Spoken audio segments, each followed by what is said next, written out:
Start today's lecture.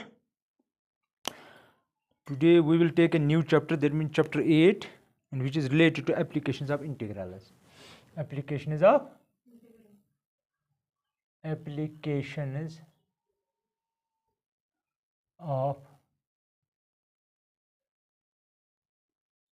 integrals. ठीक है, आपको पता है कि definite integral represents area under curve between x equal to a, x equal to b and x axis, है ना.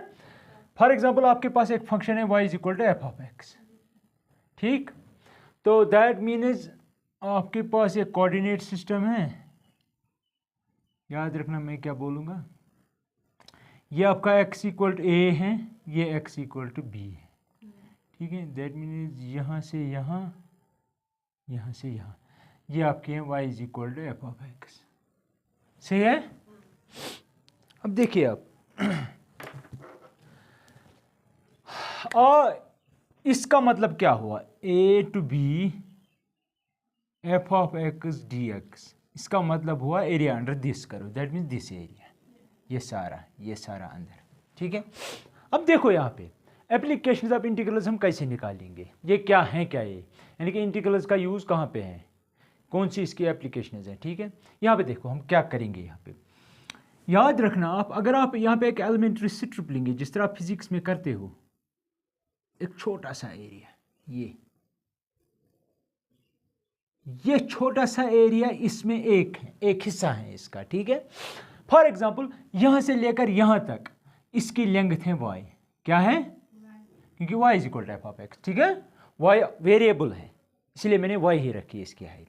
अब क्योंकि ये सारा यहाँ से यहाँ तक सारी विड्थ नहीं है इसकी, तो यहाँ से यहाँ तक हमें जाना है, तो मैं कहूँगा यहाँ से यहाँ तक एक छोटी सी विड्थ है, उसका नाम रखेंगे dx. अब क्योंकि ये रेक्टेंगल जैसा है, अब आप कहेंगे सर यहाँ से तो ठीक है रेक्टेंगल लाइन है, लेकिन यहाँ से तो ये कर्व है, ये लाइन नहीं है.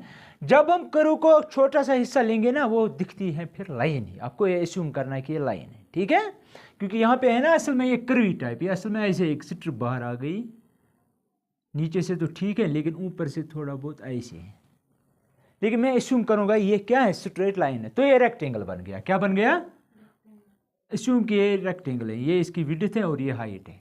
अगर मैं ये कहूँ कि इसका एरिया निकालो, आप क्या कहेंगे, तो इसका एरिया होगा लेंथ ज़रब ब्रेड्थ, राइट. क्योंकि इसका टोटल एरिया यहाँ से लेकर यहाँ तक सारा एरिया इसका, उसको कहेंगे a. क्या कहेंगे, a. लेकिन ये a का एक हिस्सा है, ये a का एक हिस्सा है, क्योंकि इसकी विड्थ dx है, ये छोटा सा हिस्सा है a का, तो मैं इसका एरिया कहूँगा वो है dA. क्या कहूँगा, dA मीन्स स्मॉल एरिया.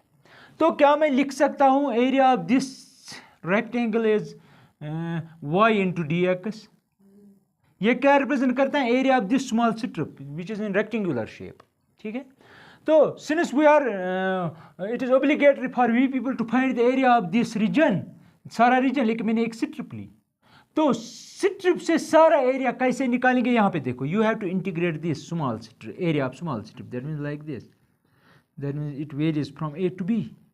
क्योंकि इस छोटे से हिस्से का की इंटीग्रेशन करनी है from this point to this point, तो that is equal to x equal to a to b, ये भी x इक्वल टू b है.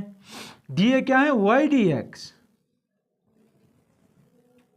लेकिन आपने वर्टिकल स्ट्रिप ली है, तब आपने यहाँ पे लिखा y, यहाँ पे dx. अब आप कहेंगे सर यहाँ से वेरिएबल है y, यहाँ से x नहीं, y है ना असल में f ऑफ x.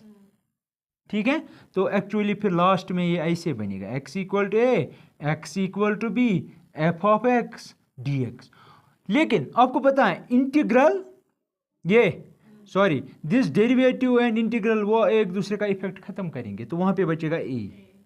तो a आपका आएगा, ये लिखो या ये लिखो, क्योंकि आपको ये चाहिए तो यही मैं लिखूँगा, बाद में वही आपको मिलेगा.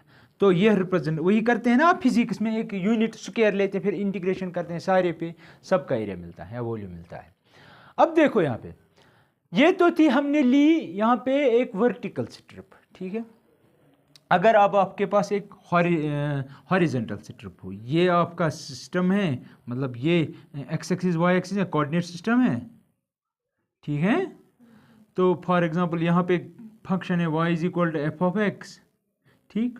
तो यहाँ से लेकर यहाँ तक एरिया निकालना है। For example this is your y is equal to A, ये y इक्वल टू बी है। ये सीखो, ये छोटी छोटी बातें हैं, ठीक है। तो यहाँ से भी हम लेंगे एक स्ट्रिप, समझ रहे मेरी बात को। इसकी जो विड्थ है वो क्या आएगी, यहाँ पे तो अलॉन्ग एक डी वाई, इसकी हाइट क्या आएगी, y नहीं, दिस वेरिंग अलॉन्ग, y तो फिक्स है, x है इसकी हाइट। तो अगर मैं कहूँगा इसका एरिया DA है, तो आप शॉर्ट में लिख सकते हो टोटल एरिया फिर होगा, या पहले ऐसे लिखेंगे DA is equal to x d y, क्योंकि x को रिप्रेजेंट करना है इन टर्म्स ऑफ y, फिर करेंगे integration with respect to y। तो दैट मीन एरिया आपको आएगा फिर ये y से, तो y equal to a to y equal to b, क्योंकि यही से स्टार्ट हो, ये x से स्टार्ट होता था, x इक्वल टू। तो यहाँ पे लिखेंगे x dy। अब आप कहेंगे सर लेकिन हमारे पास फंक्शन जो थी y equal to f of x, क्योंकि ये फंक्शन अगर इन्वर्टिबल हो तो आप x को ऐसे लिख सकते हैं, x equal to some g of y, यानी कि हम x को यहाँ पे रखेंगे, बाकी y शिफ्ट करेंगे। तो दैट मीन्स यहाँ से हम ये निकाल सकते हैं। अब आप कहेंगे कैसे, गई ना कन्फ्यूजन में। आप एग्जांपल देखो, मैं लिख सकता हूँ x square plus y square equal to 1, क्योंकि आप लिख सकते हो x equal to x square equal to 1 minus y square, that mean x equal to plus minus under root of 1 minus y square. तो हो गई ना फंक्शन ऑफ y। अब आप कहेंगे सर ये कब थी y इक्वल, तो आप लिख सकते हो ना ऐसे भी यहाँ से, हाँ y equal to under root of 1 minus x square, लेकिन फिर यहाँ पे तो ये है ना function of f of x, तो ये बन गए ना x is function of g of y, ठीक है। ये तरीका है, तो don't get confuse with that. तो या तो आपको इस x times d of y लिखना है या y times d of x लिखना है, ठीक। कंफ्यूजन क्लियर, वो आपको टोटल एरिया देगा। तो ये कंसेप्ट हम यूज करेंगे, ठीक है। एक और बात, अगर क्योंकि इसका एरिया जो है वो पॉजिटिव आएगा, अगर आपके पास कुछ ऐसे हो, एज ए नोट मैं बताऊंगा, अगर आपके पास कुछ ऐसे हो, फॉर एग्जांपल आपके पास कुछ कर्व ऐसे थी, फॉर एग्जांपल ऐसे, तो एरिया तो यहाँ से आएगा यहाँ। अब आप कहेंगे सर ये एरिया पॉजिटिव आएगा, नेगेटिव और ये कैंसिल, जीरो आएगा फिर एरिया, लेकिन एरिया तो नॉन जीरो है। उस वक्त क्या करना है, नेगेटिव पार्ट जो है उसका मॉड लेना है। क्या लेना है, क्योंकि इसका फॉर एग्जांपल ये है A, ये है B point, x equal to B, ये है x इक्वल टू C।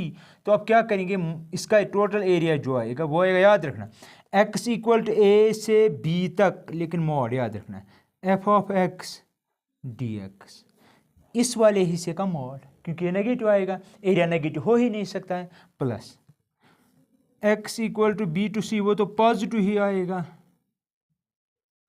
उसको मॉड लेने की जरूरत नहीं है। Got it, write down all this, जल्दी जल्दी।